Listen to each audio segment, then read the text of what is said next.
All right, so I'm joined here by Nicholas Carr, the author of this new book, What the Internet is Doing to Our Brains.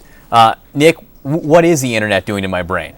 Well, it's changing it. The more we stay online, the more we jump among bits of information and handle all sorts of incoming messages, the more we're training our brain to behave in that way, to be distracted, to jump around.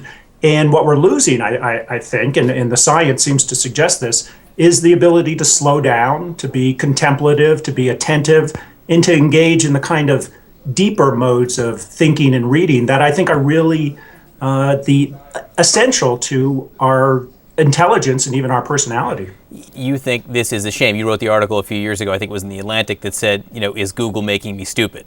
Right. So this is all making you, me, all of us stupid. Well, I think it's making us more superficial. It's shifting the way we think, and it's making us quicker thinkers in some ways, but also more superficial, more shallow thinkers in other ways. And you cite studies which show that the internet is actually changing the size and shape of our brain.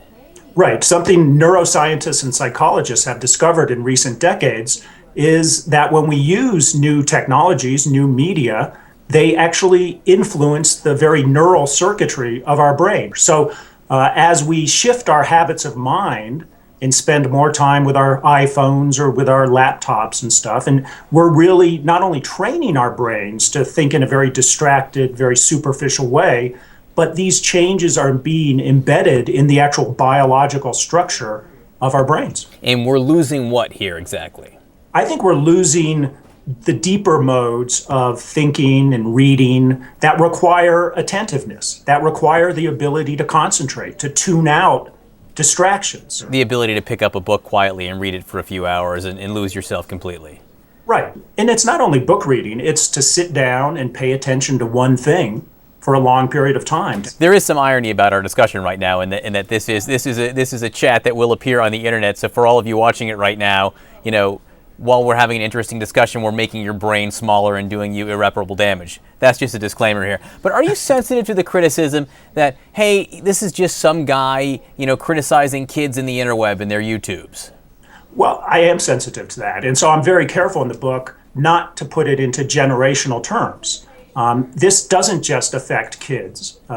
It affects adults. It affects all of us who are spending more and more time with the internet, with smartphones, with BlackBerries, with texting. This is about all of us and how all of us think. You seem like a mature fellow. I mean, and you've done all this research and whatnot. Do you use the internet less now, knowing what you know? I'm trying to. How's that working out for you? It's, one of the themes of the book is that it's very difficult to cut back because, it's becoming expected in our work lives, in our social lives, in education that we're more or less always online, that we're always connected. What's the hardest thing to give up? The hardest thing to give up, I think, is those incoming email messages or other types of messages that we're so used to, receiving every few minutes throughout the day. When you cut yourself off from that, you feel sort of isolated. Is there a solution here? I'm not sure there is as a society. I think this is a technological change like the automobile, like other technological changes that are very hard to reverse. On the other hand, I think each of us as individuals is responsible for the choices we make about how we use or don't use our minds. And so I think each of us should ask hard questions about what we're doing all day and whether, in fact, the balance of our thinking is one that is conducive to getting the most creative, the most contemplative thought, the most introspective thought we can. And I think we're losing that right now. All right, Nick, thank you so much for doing this. And again, Thank you. And I hope people do click on this despite the fact that it will hurt them. As long as they don't click away from it. That's right, exactly. Thanks, Nick.